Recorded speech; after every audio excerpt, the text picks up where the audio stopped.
ராமநாமா சொன்ன பலன் இந்த லலிதா திருச்சதியில் கிடைக்கிறது. என்ன? லக்ஷ்மணாக்கிரஜ பூஜிதாயை நமஹ, லக்ஷ்மண அக்ரஜ பூஜிதாயை நமஹ.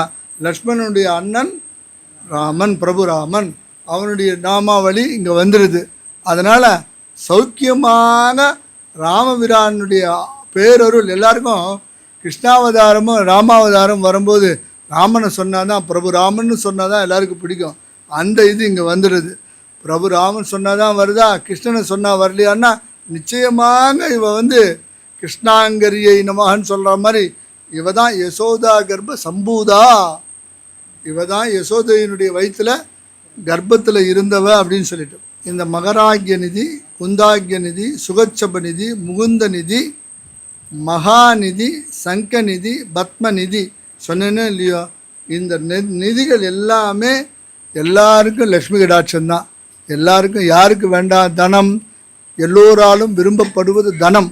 தனம் எல்லாருக்கும் வேணும். முதல்ல மருத்துவ செலவு, திடீர்னு கல்யாணம், திடீர்னு படிப்பு செலவு, திடீர்னு ஃபீஸை கொண்டா அப்படின்னுவான். எல்லாத்துக்கும் பணம் வேணும். பணம் வச்சுட்டாச்சுன்னாக்கா எல்லாம் சரியாக போயிடும். இந்த லலிதா திருச்செய்தியில் இந்த தாம்பூல தாரிணி பூஜை பண்ணிவிட்டு இதை வாங்கி சேவனம் பண்ணுறவங்களுக்கு அத்தனை பேருக்கும் இந்த தனம் அப்படி கொழிக்குமா.